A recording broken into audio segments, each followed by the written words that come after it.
Malta u l-Slovakkja għandhom jaħdmu id fit tul it-tħejja għall-Presidenza tal-Kunsill Ewropew. Hekk sostna d-deputat Prim Ministru Slovakk u Ministru għall-Affarijiet Barranin ta' Slovakkja Miroslav Lajčák waqt laqgħa mas-Segretarju Parlamentari Ian Borch. Waqt il-laqgħa kienu diskussa tħejjiet bilaterali li għaddejjin bejn pajjiżna u l-Slovakkja.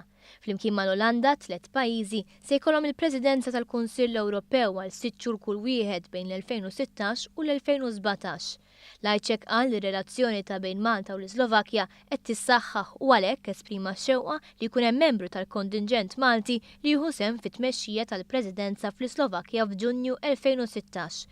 Wasa li pajjiżu se jkun qed jaħdem fuq qafas ta' prinċipji simili għal dawk li biħsiebu jaħdem fuqhom il-President tal-Kummissjoni Ewropea Jean-Claude Juncker, fosthom dwar l-immigrazzjoni, l-ekonomija diġitali u l-inklużjoni soċjali.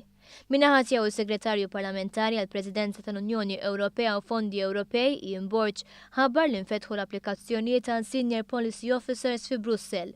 Dan biex tissaħħaħ ir-rappreżentanza ta' Malta fl-Unjoni Ewropea anke bit-tħejjija għall-istess Presidenza tal-Unjoni Ewropea.